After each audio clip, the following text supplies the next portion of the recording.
13 April 2020 کو سری لنکن وزارت خارجہ نے ایک مختصر بیان جاری کیا جس میں کہا گیا کہ ان کا ملک ڈیفالٹ کر گیا ہے، جس کی وجہ سے اب وہ 51 ارب ڈالرز کے بیرونی قرض ادا نہیں کر سکتے۔ پاکستان کے وزیر خزانہ مفتاح اسماعیل نے IMF کے ساتھ مذاکرات کے بعد میڈیا سے گفتگو میں کہا کہ پاکستان کے ڈیفالٹ کر جانے کا کوئی امکان نہیں ہے۔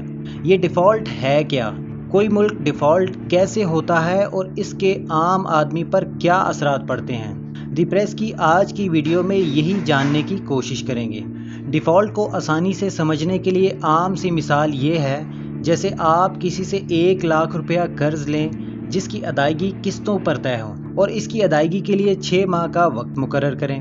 قرضے پر سود 3% رکھا جائے، یعنی آپ نے ہر قسط کے ساتھ 3000 روپے سود کی مد میں ادا کرنا ہے۔ مگر معاہدے کے تحت آپ قرض کی قسط ادا نہ کر سکتے ہوں تو آپ متعلقہ شخص کو واضح طور پر بتا دیں کہ میرے پاس قرض کی ادائیگی کے لیے رقم نہیں ہے۔ اب وہ شخص چاہے تو آپ کو مزید وقت دے دے یا پھر آپ کی ملکیت میں سے کوئی بھی چیز لے لے۔ بالکل یہی مثال ملکوں کی بھی ہے۔ کوئی ملک دیوالیہ یا ڈیفالٹ اس وقت ہوتا ہے جب اس کے پاس اپنے بیرونی قرضے کی قسطیں اور اس پر سود کی ادائیگی کے لیے رقم ختم ہو جائے۔ ڈیفالٹ کر جانے کے لیے بیرونی قرضوں کی شرط ہے۔ اندرونی قرضے یعنی اپنے ہی بینکوں سے لیے گئے قرضے جتنے مرضی ہوں، ملک ڈیفالٹ نہیں ہو سکتا کیونکہ ان کی ادائیگی حکومت مقامی کرنسی چھاپ کر سکتی ہے، جبکہ مقامی کرنسی میں بیرونی قرضوں کی ادائیگی نہیں ہو سکتی کیونکہ اس وقت دنیا میں پیسوں کا سارا لین دین ڈالرز پر ہو رہا ہے۔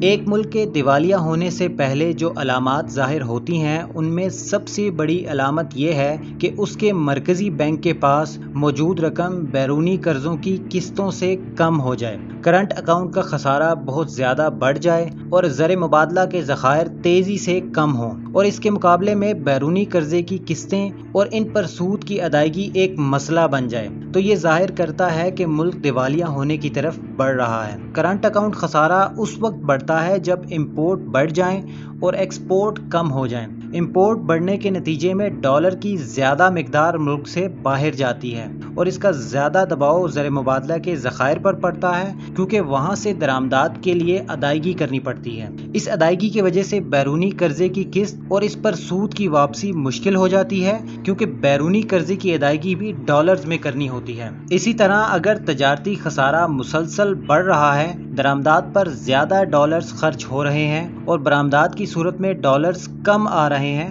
تو یہ بھی ملک کے ذخائر میں کمی لائیں گے۔ یہ بھی دیوالیہ ہونے کی ایک علامت ہے۔ جب کوئی ملک دیوالیہ ہونے کے قریب ہوتا ہے تو اس کی جانب سے بین الاقوامی مارکیٹ میں قرضے لینے کے لیے جاری کیے جانے والے بانڈز بھی زیادہ شرح سود پر لیے جاتے ہیں، یعنی ملک کو ان بانڈز میں انویسٹ کرنے والوں کو زیادہ منافع دینا پڑتا ہے اور بین الاقوامی کریڈٹ ریٹنگ ایجنسیوں کی جانب سے اس ملک کی ریٹنگ کم کر دی جاتی ہے۔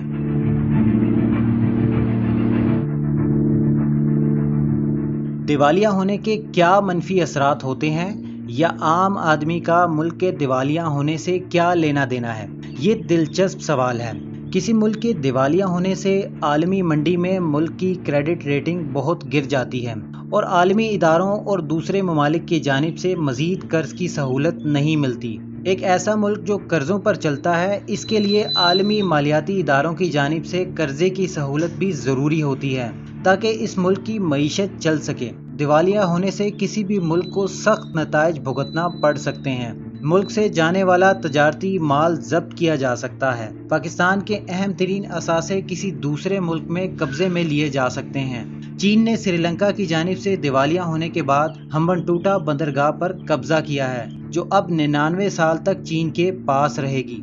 دیوالیہ ہونے کی صورت میں کرنسی کی قدر روزانہ کی بنیادوں پر بہت تیزی سے گرنا شروع ہو جاتی ہے، جیسا کہ وینزویلا میں ہوا۔ جب یہ ملک دیوالیہ ہوا تو اس کی کرنسی کی قیمت اتنی گر گئی کہ وہ سڑکوں پر بکھری پڑی رہتی تھی اور لوگ اس پر چل کر جایا کرتے تھے۔ ماضی قریب میں ارجنٹائن، برازیل، وینزویلا اور اب سری لنکا دیوالیہ ہو چکے ہیں۔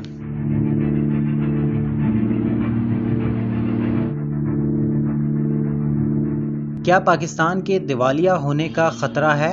فوری طور پر اس سوال کا جواب ہے نہیں۔ ورلڈ بینک نے حالیہ عرصے میں ایک رپورٹ جاری کی جس میں آئندہ چند سالوں میں ایسے 20 ملکوں کا ڈیٹا دیا گیا ہے جو ممکنہ طور پر دیوالیہ ہو سکتے ہیں۔ پاکستان ان 20 ممالک میں شامل نہیں ہے۔ ماہرین معیشت کا بھی یہی خیال ہے کہ پاکستان کے ڈیفالٹ کیے جانے کا کوئی امکان نہیں ہے، کیونکہ پاکستان کی معاشی صورتحال ایسی نہیں کہ اسے دیوالیہ قرار دیا جائے۔ پاکستان کے لیے ایک فائدہ یہ بھی ہے کہ سعودیہ، ترکی اور چین کی صورت میں ایسے دوست ممالک موجود ہیں جو پاکستان کو کسی صورت دیوالیہ نہیں ہونے دیں گے۔ عالمی مارکیٹ میں پاکستان کی کریڈٹ ریٹنگ بھی ایسی ہے کہ اس کو قرض حاصل کرنے میں کوئی مسئلہ نہیں ہو سکتا۔ پوری دنیا میں ملک خسارے میں چلتے ہیں اور پاکستان کوئی انوکھا کیس نہیں۔ خسارے میں چلنے کی وجہ سے دیوالیہ ہونا ایک کمپنی کے لیے تو ٹھیک ہے، مگر ملکوں کا معاملہ مختلف ہوتا ہے، اور بہت سارے ممالک ایسے ہیں جو خسارے میں چلتے ہیں اور عالمی اداروں سے قرض لیتے ہیں۔